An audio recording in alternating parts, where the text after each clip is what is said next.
messieurs, bonsoir, merci de votre fidélité. Voici le sommaire de ce journal. L'armée béninoise sur le chemin du nouveau départ, la commission chargée des réformes au sein des forces armées a déposé son rapport au chef de l'État ce vendredi. Des recommandations idoines ont été formulées. La création d'une cellule d'analyse et d'enregistrement des projets d'arrêtés ministériels et préfectoraux fait polémique. Certains juristes ne partagent pas l'opportunité d'une telle décision. Élément à suivre dans ce journal. Et puis le roi Béhanzin renaît à travers un jeu vidéo dénommé Les Aventures de Béhanzin. Ce jeu vidéo conçu par de jeunes développeurs est désormais une application disponible sur Android.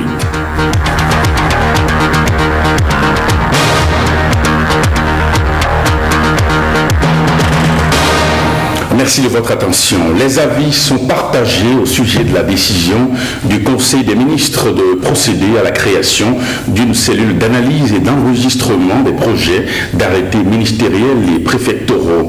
Les spécialistes du droit trouvent inopportun la création d'une telle cellule. Suivez ici les propos du docteur en droit Simon Dako, des propos recueillis par Ulvaeus Balogun et Yves Agoropessi.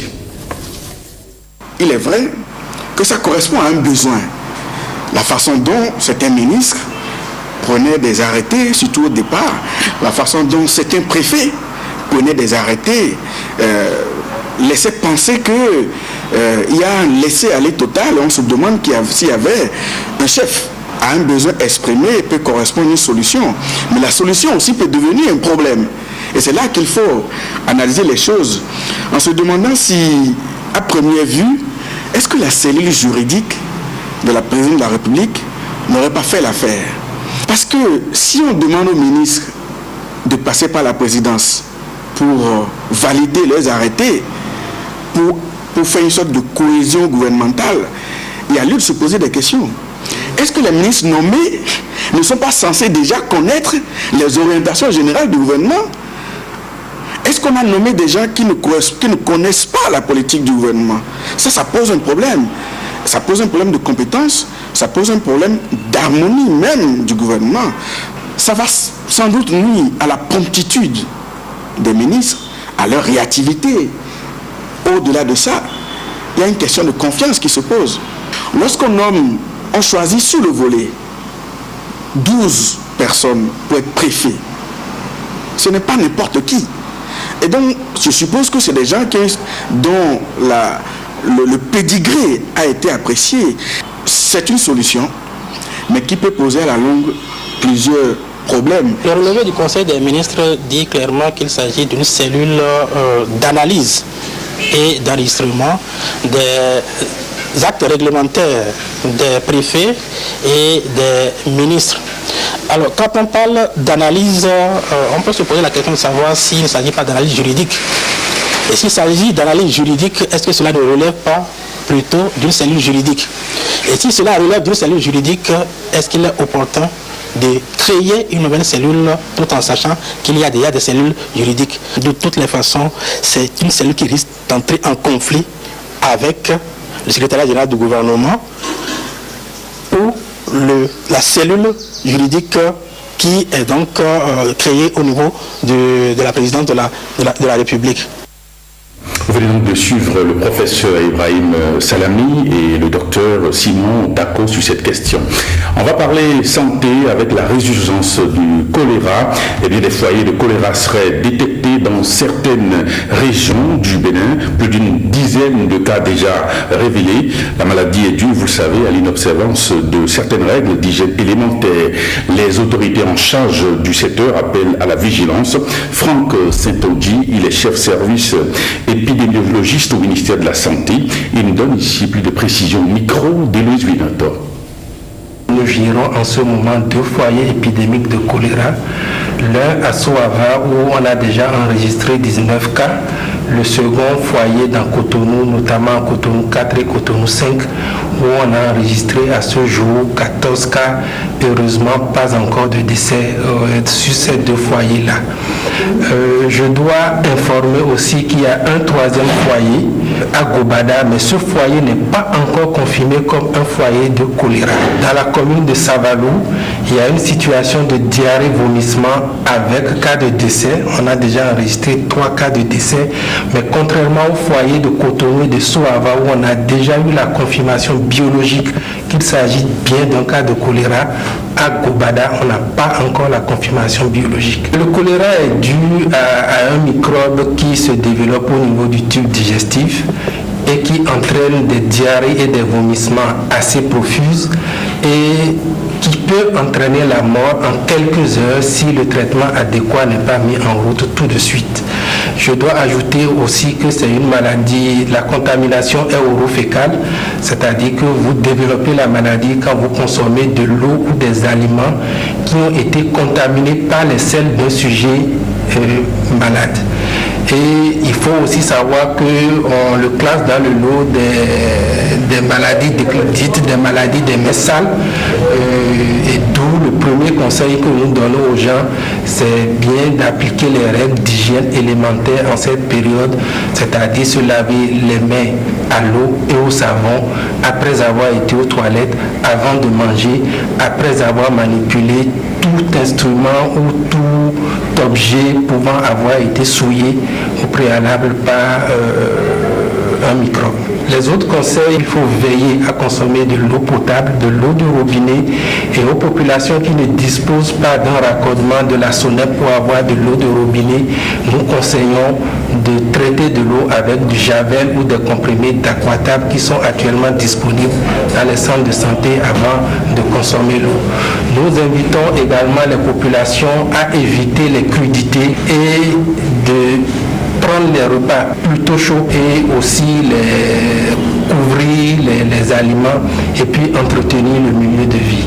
Tout cas de diarrhée, vomissement en ce moment doivent être envoyés immédiatement dans le centre de santé le plus proche.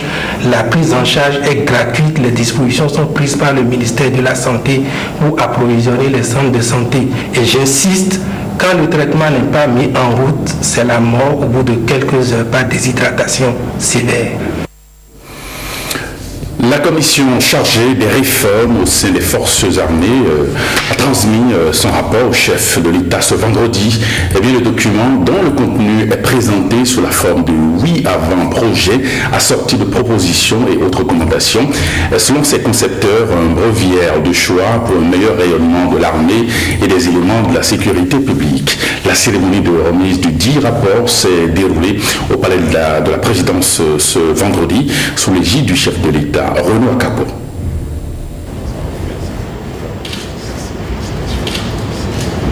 Le rapport remis au chef de l'État par le chef d'état-major des armées est le résultat d'un travail produit par des acteurs avertis des questions de défense et de sécurité.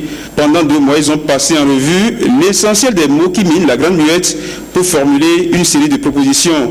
Le document élaboré sous la houlette du général Naïmi fait suite à un décret présidentiel en date du 9 juin 2016 qui fixe le cadre général d'une réforme ambitieuse, résolument orientée vers un meilleur rayonnement des forces de défense et de sécurité. L'état des lieux des forces de défense et de sécurité a mis en exergue l'inadéquation du format de nos forces à faire face aux nouvelles menaces. Cette commission a rédigé plusieurs avant-projets de textes afin d'améliorer le cadre législatif et réglementaire permettant d'aboutir à un outil de défense et de sécurité efficace. Les propositions faites au chef de l'État et au gouvernement tendent à corriger certaines failles recensées au niveau des forces de défense et de sécurité, tout en suscitant la prise de certaines dispositions pour la création de conditions de travail incitatives. Ce rapport recommande la mise sur pied d'une politique claire de défense assortie d'une politique nationale de sécurité intérieure. L'avant-projet de politique de défense vise à induire un développement des capacités permettant aux forces armées de pouvoir accomplir avec efficacité leurs missions républicaines actuelles. Pour compléter la politique de défense nationale, cet avant-projet traite de la question de la sécurité intérieure. La politique nationale de sécurité intérieure vise donc à définir les grandes orientations en matière de sécurité en République du Bénin. Dans ces grandes lignes, le document remis au chef de l'État met également en lumière le statut hybride conféré à la gendarmerie nationale et apporte des réponses techniques à la délimitation des zones de compétences. Ainsi, prenant en compte les nouveaux formats proposés par les différentes composantes, leurs nouvelles missions, les nouvelles dénominations et les nouveaux organigrammes des organismes interarmés, de même que les attributions des autorités militaires, les forces armées béninoises regroupent l'armée de terre qui inclut la brigade nationale des sapeurs-pompiers, l'armée de l'air, la marine nationale qui inclut le groupement des gardes-côtes et la gendarmerie nationale dont la subordination au chef d'état-major général relève exclusivement de la défense opérationnelle du territoire.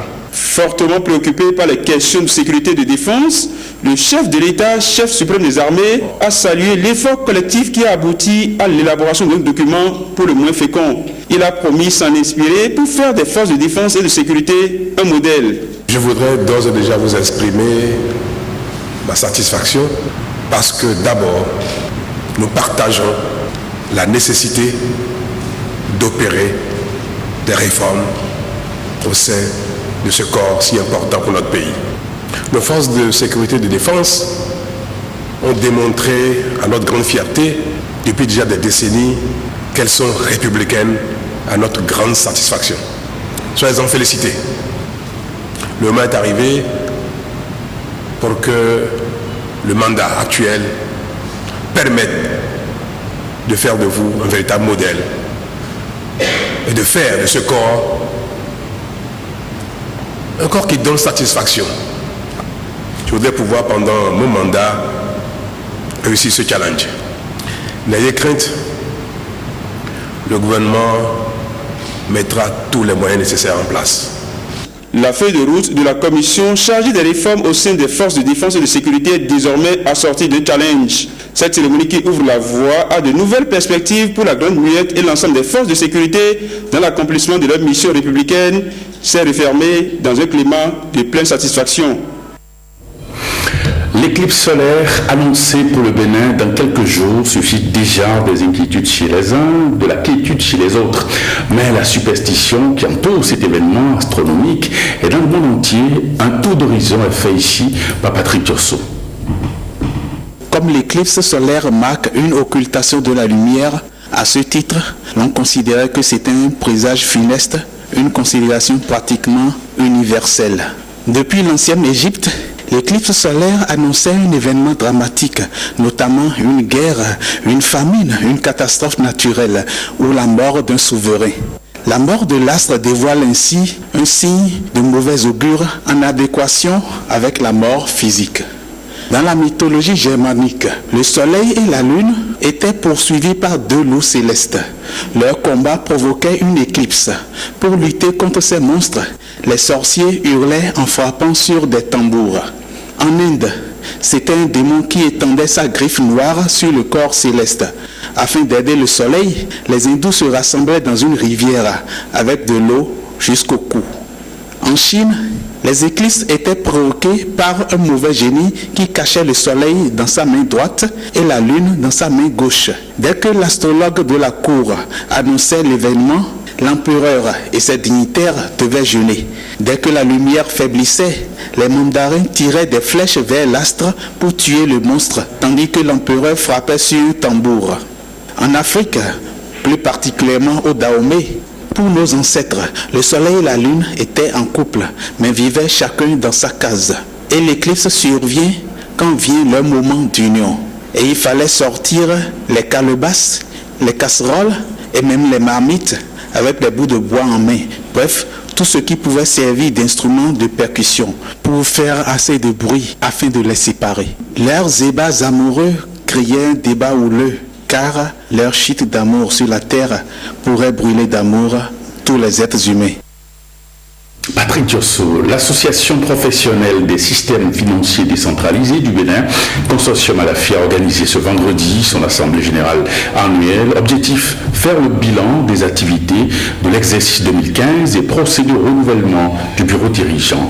Voilà le reportage d'Hospice Antonou et du Varius Balocon. contribuer à la défense des intérêts collectifs des systèmes financiers décentralisés membres et faciliter leur professionnalisation et développement. C'est ce thème qui oriente les assises de cette Assemblée générale du consortium Alafia. Des travaux qui ont donné un aperçu des résultats obtenus au cours de l'exercice 2015. À l'année 2015, cette progression a été matérialisée par l'accroissement, par exemple, des actifs de l'association professionnelle. L'actif total du bilan est passé de 387 millions à fin 2014 à 433 millions à fin 2015, soit une progression de plus de 10%. Le résultat net aussi a connu une évolution. Il était de 19 millions en 2014 et il est passé à 60 millions en 2015. Soit une hausse de plus de 200%. Ces assises de 24 heures doivent déboucher sur l'élection d'un nouveau bureau pour diriger le consortium Alafia. Et les défis qu'il aura à relever sont déjà nombreux et nécessitent une bonne gouvernance. Les performances d'une institution sont tributaires de la qualité de sa gouvernance. Le renouvellement des organes que vous allez organiser ce jour présente donc des enjeux et aussi capitaux pour l'association que pour tout le secteur. Notre secteur reste confronté à des défis urgents qui ne sont pas des moindres. Il s'agit par exemple du redressement des SFD en difficulté. Il s'agit de l'accompagnement du processus de digitalisation du secteur de la microfinance. En organisant cette assemblée générale, l'association professionnelle des systèmes financiers décentralisés du Bénin, Consortium Alafia, vient ainsi se conformer aux dispositions prévues dans les tests de l'association. Il faut dire qu'à l'issue de cette assemblée générale, c'est bien Emmanuel Gaou qui est élu donc le nouveau président de l'association des systèmes financiers décentralisés du Bénin. Ouverture de la deuxième session du conseil scientifique et pédagogique de l'ESMER, École supérieure des métiers des énergies renouvelables. Eh bien, des pays comme la France, l'Autriche, le Canada, le Cameroun, le Ghana et le Bénin prennent part à cette rencontre qui a démarré ce matin au siège de l'école à Calavi. Pierrette Harley et Emmanuel Seban. Former des cadres avertis pour réussir la transition de l'énergie conventionnelle aux énergies renouvelables. Ce défi, l'École supérieure des métiers des énergies renouvelables le relève au quotidien en proposant à ses étudiants des formations de BTS, licences et masters dans différentes filières.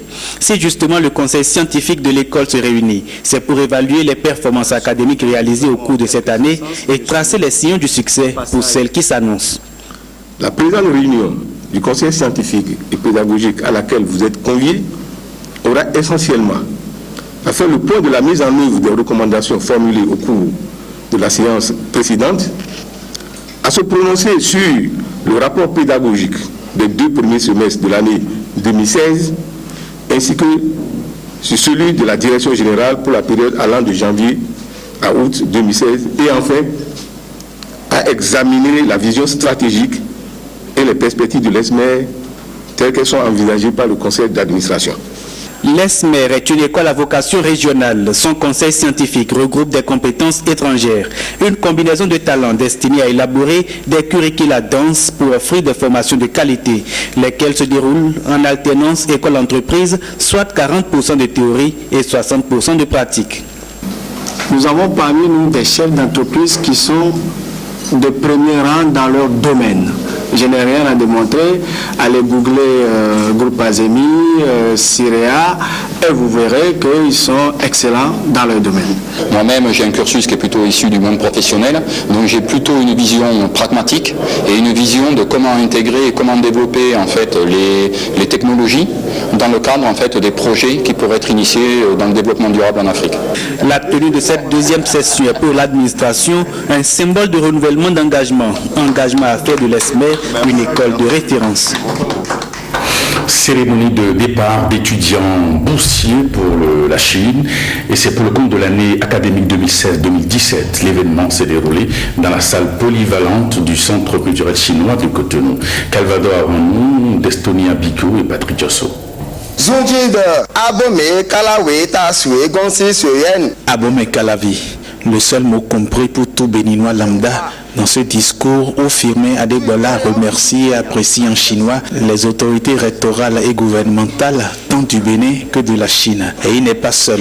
Je voudrais avant tout remercier et apprécier la bonne coopération qui existe fort heureusement entre notre pays et la République populaire de Chine pour la qualité de cette coopération qui permet que des dizaines de jeunes Béninois continuent de se faire former dans ce beau et grand pays qu'on appelle la Chine. L'objet de cette gratitude, les 26 étudiants béninois qui bénéficient de bourses d'études chinoises pour l'année académique 2016-2017. Une coopération sino-béninoise reconnue devant Diao Mengshang, l'ambassadeur de Chine au Bénin. J'ai le plein espoir que la promotion d'étudiants à qui nous remettons les lettres d'admission et les billets d'avion ce soir pourra dès maintenant apporter sa pierre à la réalisation de notre tâche commune qui est le développement de nos deux pays, de nos deux nations et le renforcement de l'amitié entre nos deux peuples. Pour renforcer ces relations bénino-chinoises, les jeunes boursiers sont mandatés. Chers récipiendaires, vous devez par votre travail prouver que vous venez du quartier latin de l'Afrique. C'est à ces trois éléments, la qualité du travail, l'attitude et la participation aux activités culturelles dans vos universités que je voudrais vous renvoyer. Pari d'un mandat pour performer dans l'empire du milieu, défi de bien se former dans cette mer de compétences qu'est la Chine. Nous voudrions vous rassurer de notre sérieux aux études, de la discipline dont nous ferons montre et du respect des fondamentaux de la République populaire de Chine, notre nation d'accueil. Billets d'avion, visa et lettres d'admission en main, ces jeunes ambassadeurs académiques espèrent apprendre et comprendre correctement le mandarin, la langue chinoise, durant leurs 12 premiers mois de bain linguistique. Une nouvelle manifestation du génie béninois, un jeu vidéo, son nom, Les Aventures de Béanzin. Il est conçu par un jeune développeur fan de jeux vidéo et produit par Hiroko, une start-up de la place. En dépit des difficultés liées aux moyens et technologies adaptées au développement de jeux vidéo au Bénin, ce projet original est désormais une application vidéo disponible sur Android. Diane Amosso, Samuel Adibien. Et si l'histoire du royaume du Dahomey était revisitée au quotidien à travers une de ses légendes? L'idée paraît fabuleuse, mais elle a déjà pris corps à travers Les Aventures de Béanzin, ce nouveau jeu vidéo purement béninois. Son concepteur, c'est lui, Franck, développeur et passionné de jeux vidéo. Les jeux d'inspiration africaine, il n'y en a quasiment pas. Je voulais faire un jeu d'aventure et naturellement, Béanzin était le personnage idéal pour commencer un premier jeu.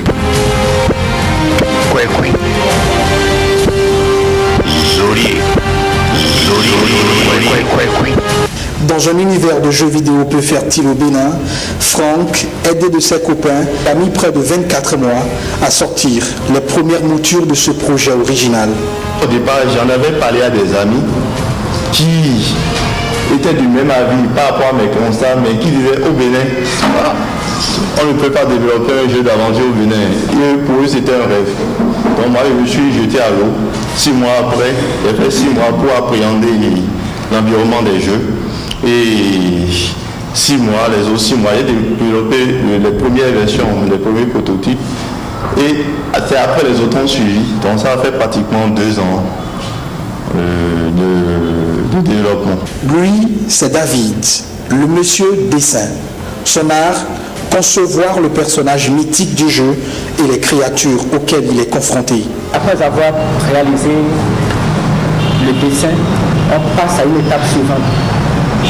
On importe ce dessin maintenant dans un logiciel approprié pour pouvoir habiller tous les personnages que j'ai pu réaliser, j'ai pu dessiner.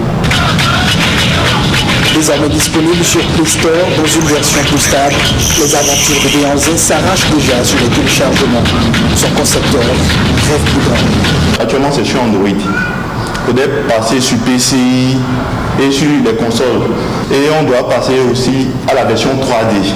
Notre stratégie essentiellement, c'est de partager au maximum sur les réseaux sociaux pour pouvoir faire connaître le jeu, c'est-à-dire d'utiliser des pages relais, comme par exemple Bonjour Cotonou qui a partagé la vidéo qui a été vue plus de 56 000 fois. Donc voilà, essentiellement les réseaux sociaux pour faire connaître le jeu. La version Android du jeu fait déjà des heureux dans le rang des gamers. C'est un jeu passionnant, hyper intéressant. J'invite tout le monde à jouer à ça et vous allez vivre ce que je suis en train de vivre présentement. Les gens commencent à s'intéresser. J'aimerais qu'il y ait un accompagnement peut-être de l'État béninois et d'autres entités privées ou bien des gens qui croient qu'on peut réellement atteindre d'autres peuples par la valorisation de notre culture. Un jeu vidéo comme excellent ambassadeur de la culture béninoise, les aventures de Béanzin revivent désormais. Ils n'attendent qu'à réveiller l'instinct du souverain qui sommeille en vous. La basketteuse franco-béninoise Isabelle Yacoubou est au pays pour un camp de basket du 24 au 27 août à Porto-Novo. Alors, elle était en conférence de presse hier dans un hôtel de la place pour expliquer son projet. Voici le compte-rendu de Hugues Sissozonon. La franco-béninoise Isabelle Yacoubou, 4e au JO avec les Bleus, est de retour au Bénin pour la 2e édition du camp de basket dénommé Basketball Weekend. Elle a choisi le coach nigérian Peter pour former les jeunes durant ces 3 jours de stage. Je pense qu'il a l'expérience. Aujourd'hui, j'étais au jeu et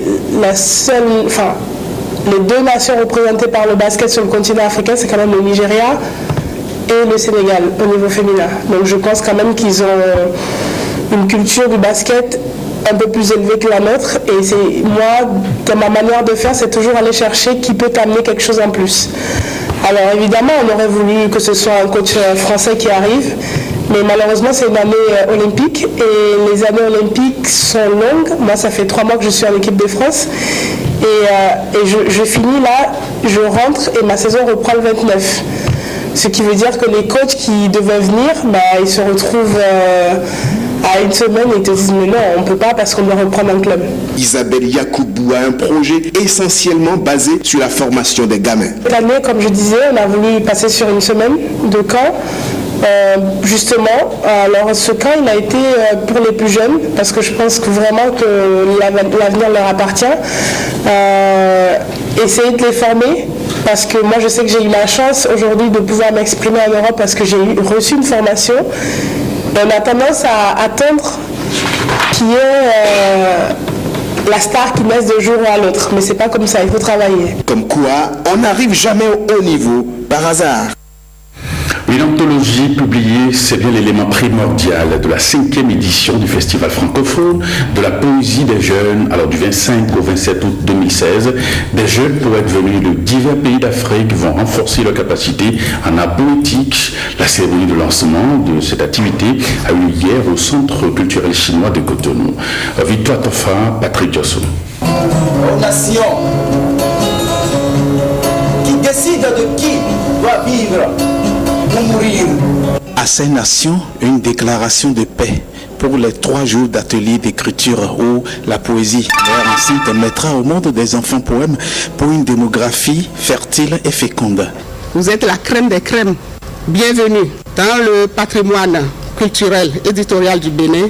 Et les géniteurs poètes viennent, entre autres pays, du Cameroun et du Togo. Avec leurs confrères béninois, les jeunes poètes célèbrent ainsi le 5e anniversaire du 2FPJ, entendez, Festival francophone de la poésie des jeunes. Ce projet s'adresse spécifiquement aux jeunes poètes francophones ainsi qu'aux apprenants des collèges, lycées et universités d'ici et d'ailleurs. Âgé de 5 ans, ce festival de poésie s'inscrit dans le registre d'état civil de la culture littéraire, le jugement supplétif de la littérature pour tous, sans distinction de série, de filière, de faculté. Mais je suis désolé que nos étudiants en lettres modernes, en droit, ne participent presque jamais à ce genre de choses. L'édition 2016 du FFPJ a vu naître un nouveau bébé, recueil poétique. Nom de baptême, Jeune Force Poétique Africaine. Une anthologie des meilleures œuvres poétiques de la 4e édition. La manière dont la prosodie a été manipulée, dans chacun de ces textes a fait l'unanimité du jury. Cette édition-ci, la 5e, se veut plus splendide. Samedi sur l'Olympia, l'humanité, les cantiques de la paix. Demain, petites et frêles, jeunes innocentes, plongez dans la saleté. En attendant le samedi 27 août pour l'accouchement au terme des 3 jours de travail, on se sent enchanté et on ne peut que chanter au concert des États décideurs.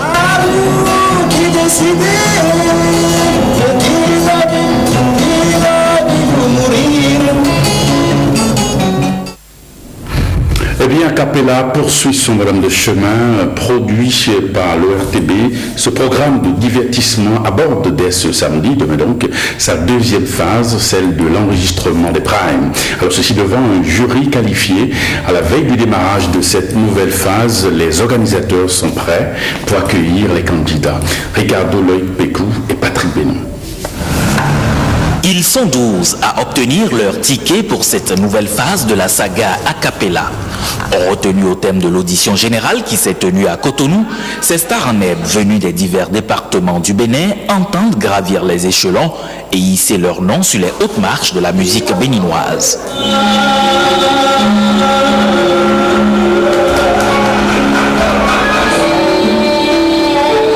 C'est donc parti pour 6 semaines d'internement où ensemble, aidés de leurs coachs respectifs, ils devront rivaliser d'ardeur pour gagner la première place. Et pour y arriver, toutes les dispositions ont été prises par l'Office de radiodiffusion et télévision du Bénin, ORTB. Pour moi, le fait que vous ayez participé à cette émission, que vous soyez retenu aujourd'hui, c'est une chance. Et il faut la saisir. Il faut faire en sorte d'aller le plus loin possible. Parce que quand vous serez sur des plateaux ailleurs, on ne dira pas votre nom, on dira le Béninois ou la Béninoise. Ici, dans le grand studio de la télévision nationale, tout est mis en œuvre pour faire de ce concours musical un véritable succès. Le premier prime, c'est le prime consacré à leur chant au choix. Voilà un peu. Donc c'est un autre jury qui les auditionne cette fois-ci. Et c'est une compétition entre rien que ces 12 finalistes qui sont internés et avec qui des professionnels sont en train de travailler. Rendez-vous pris donc pour ce samedi à 14h. Tout est donc fin prêt pour accueillir ce samedi à 14h à la télévision nationale les candidats de cette 4e édition de la Capella. Mais pour le moment, ces musiciens en devenir s'attellent à se parfaire à l'académie, ceci pour donner du plaisir au public. Un public qui est également attendu sans tout autre protocole. Et bien sûr, on va se refermer, mais avant de nous séparer, quelques informations sur les programmes. Suivez après le journal un entretien sur le thème du cadre de vie à la production durable et 2 feuilletons, les choix de l'amour et Winbeck. Prenez le rendez-vous du JT soir à 23h30 avec Jérôme Moubor. Retrouvez cette édition sur notre site www.ortb.bj. Merci et à bientôt.